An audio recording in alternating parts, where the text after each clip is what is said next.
Can I put you on camera? Or do you not want? Can I? Okay. You've been on a little, but you've mostly been glowing today. Okay, so there were a couple of things we definitely wanted to talk about on the drive. Can I tell you a story as kind of like a palate cleanser and change?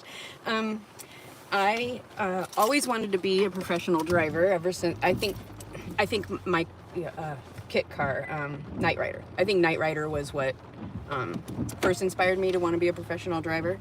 And this car, I did name Kit Kia because it reminds me of Kit. Anyway.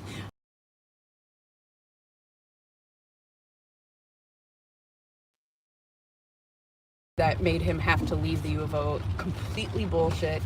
But I got the opportunity to meet him and his wife almost right after I started, just because I made friends with like the executive assistant of the executive vice president. And she was invited to President Lariviere's house. And since I was there for training, I was also invited. And we got practically a private tour and time with he and his wife, Jan, also an incredible human. And so we got to know them like in their home was how I met President Lariviere and his wife. And then he would come to Portland, and often his executive assistant wouldn't come because there's really no reason for her. And I would sit at the assistant desk in his amazing fucking office. I met the governor that way. Wow. The governor wore jeans and jackets. I can't remember his name. He was handsome and stuff. Oh, anyway. I remember that guy. Yeah. So I got to meet him. Anyway, so President Lariviere, I got to drive around multiple times, and I didn't like chat him up in a dumb way. No. But we talked. I got to spend one-on-one time of the president of the University of Oregon that everybody fucking adored. Right. And got one-on-one time. That's amazing. And then also I was trusted with his wife, had to go to the KCI Institute and needed a ride, multiple rides. And so I got to be her driver. And she was even more lovely and much more forthcoming and open. But, over the years, they both got very comfortable with me. And so, like, that's a level of access. And that's the kind of experiences I've gotten to have access, usually in my car, one-on-one, talking to people I super duper respect. That's great. And he was one of them. I think that's partly why my career at the U of O was very successful, is because I made friends in high places.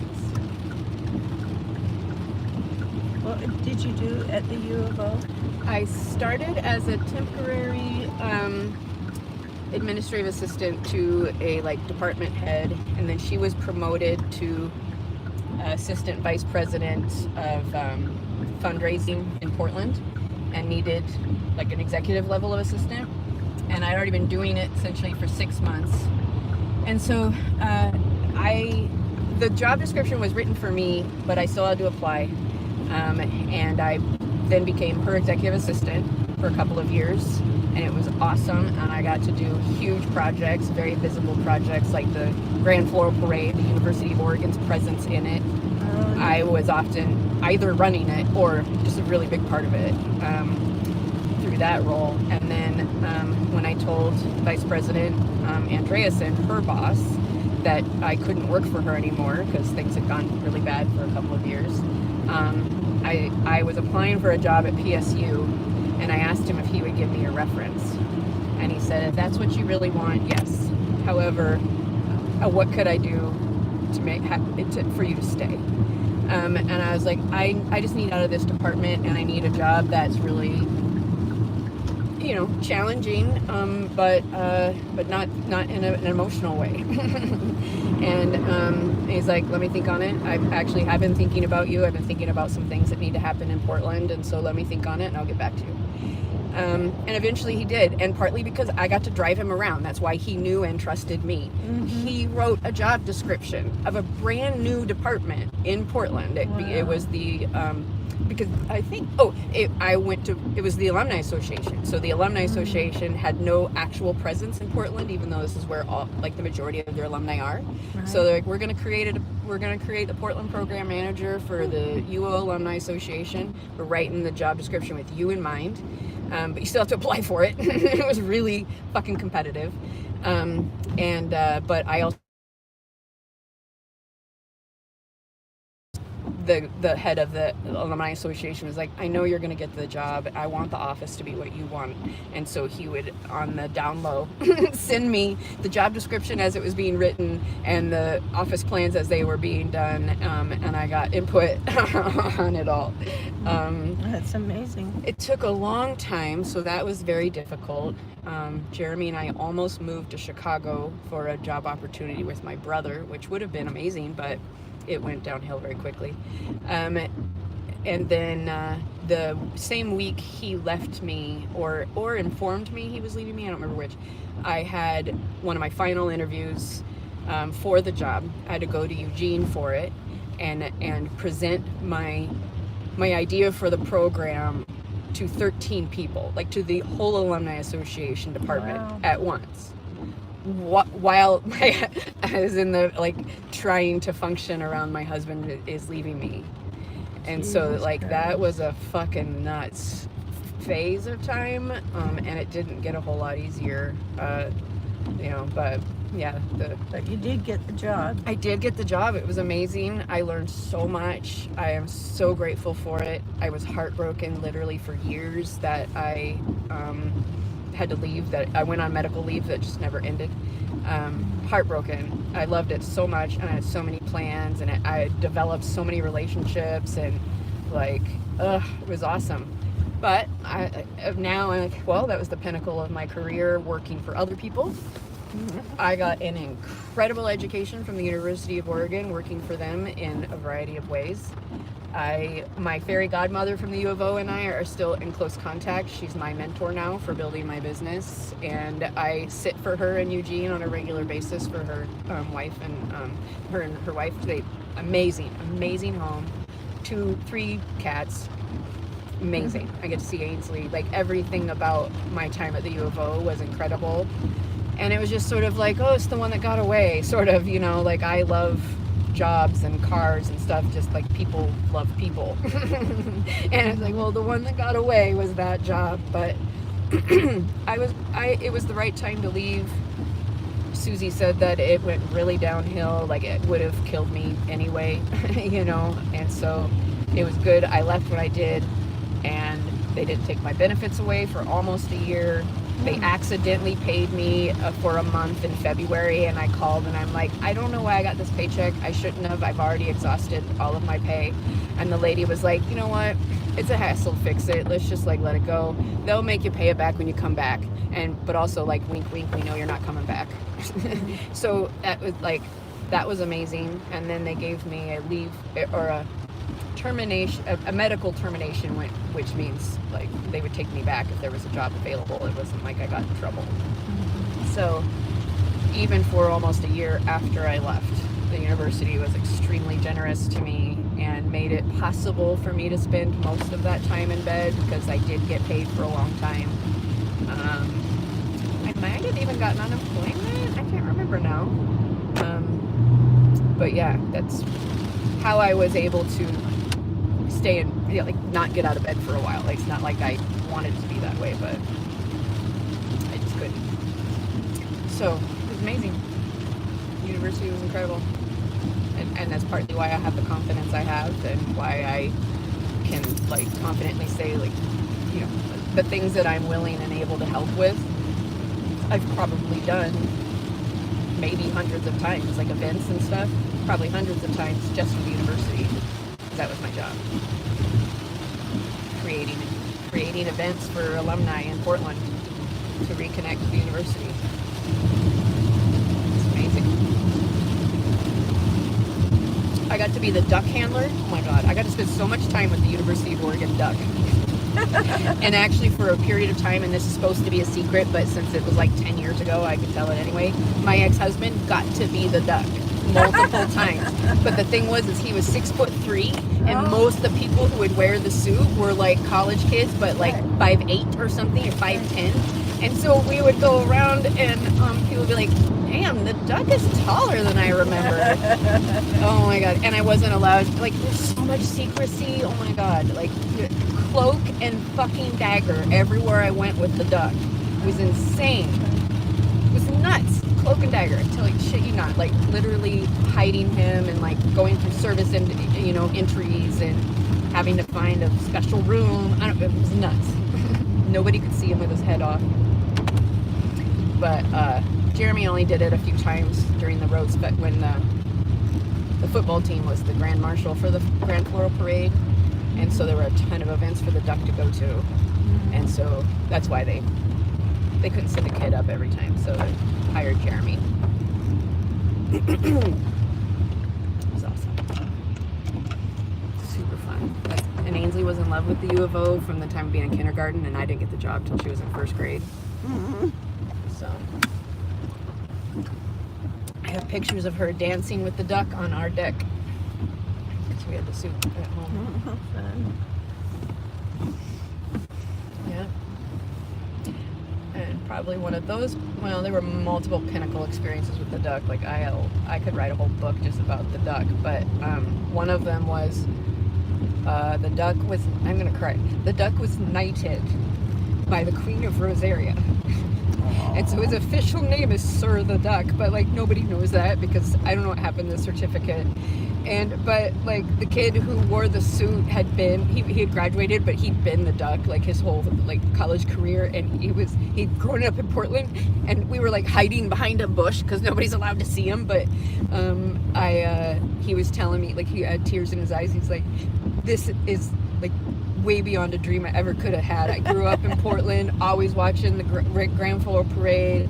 I was the duck all these years, and now the fact that I get knighted by the Queen of Rosaria is like fucking beyond. And so this is one of my peak moments of being the duck. And I got to share that with him, and it was fucking awesome because I thought it was a pretty peak moment too, like being at this private ceremony that usually they don't really let anybody but photographers see, and it was awesome, fucking awesome. Yeah, so yeah, I'm gonna drive him around a lot. Oh my god, the suit. I really do actually need to record myself telling all the stories about the duck, partly because they were supposed to be a secret, but neither Susie or I work for the duck anymore, work for the university anymore. She was the one who would get people in trouble. She was the one who's like, do not tell anybody that you have the duck suit. You didn't sign any NDAs? I did. We did sign an NDA. Oh. But it was back when Jeremy was going to wear the suit. Oh. But yeah, we had to go to Eugene and get training. He had to get duck training, and we had to sign an NDA. But someday I will release the photos. I will release the photos of Ainsley and the duck dancing on our deck, and of her dad in just oh my god, it's so fucking epic.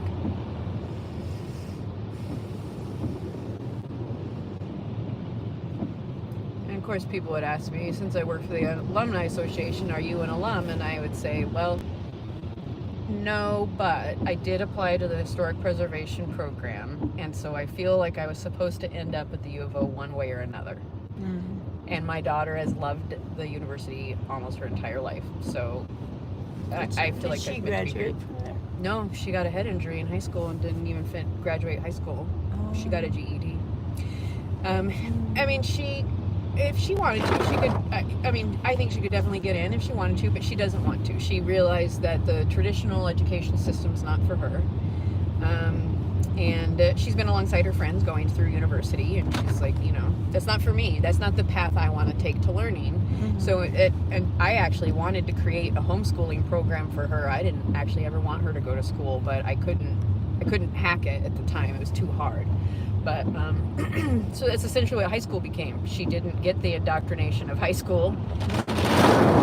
She decided when she went and when she didn't, and when it was time to stop trying and just get her GED.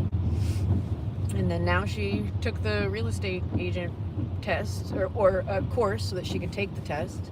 Cool. Because she's been getting paid by Jamba Juice since 2020 to learn amazing business skills, managerial skills. She's been managing her own store for a couple of years.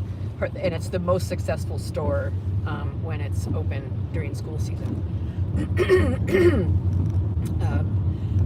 So yeah, so she did what I did. She went and got paid to get educated. She went and got paid to practice the skills, to like learn the mindsets, learn the business. It was an incredible training program. Every time she would tell me what Jamba was teaching her, I'd be like, wow, I couldn't do better. Like, that's amazing. That's great. So yeah, she created her own unschooling is basically what I was saying. Yeah. I'm gonna take a turn.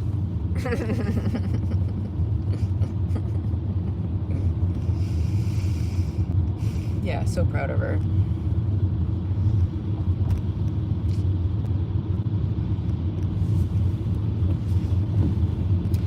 Some of the things that Kate, the cat lady, and I talked about today was, I mean, I did tell her actually quite a bit about the program, about the training pet sitters, and that you're in my pet sitting training program, and so that's partly why it's practically like she gets me, but you're the one who stays there,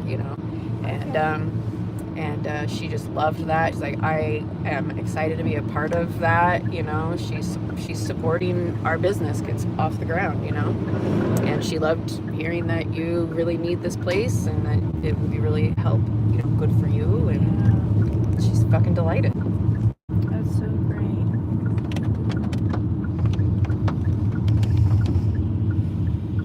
So yeah, I love it when my confidence is able to come through, because sometimes it doesn't, and I really get into a true conversation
goals for this next like 45. Okay, this would be a good time for me to do some brain dump because I'm sure I have a lot to dump. And do my best. I want to schedule a minimum of 3 videos. If I get in the zone, maybe I'll be able to do 5. And I'm going to focus on the lives. If it's super easy, I will edit out silence. But if not, then I'll just fucking leave it. Yeah, that's all I'm going to be able to do. Brain dump, get coffee, and publish a couple videos. Okay. 3 minimum. 5 ideally. Okay. It's been a busy day. Really is fucking fun though. I feel so fucking great. I have like so great. I was so exhausted on Sunday from the week. I was so exhausted almost all week long. I held on to like Wednesday and then I started to really fucking falter because it was just too much. So I was barely functioning on Sunday. Jeanette and I wake up Monday morning and we were both shot a fucking cannon and felt great and we're shining and happy and dancing and having a great ass time. And that's what I've been doing since then, and I feel great. I feel great. So I'm gonna go be productive for a little while longer. And I do need to give my brain a break because we're gonna go see Tom and Ayana. So that's a little bit of brainstorming I can do. That's right. That's the prep I need to do, is prep for Tom and Ayana and publish those videos. I'm gonna go for a little hippie hike and then go get my coffee and get to work. Okay, bye.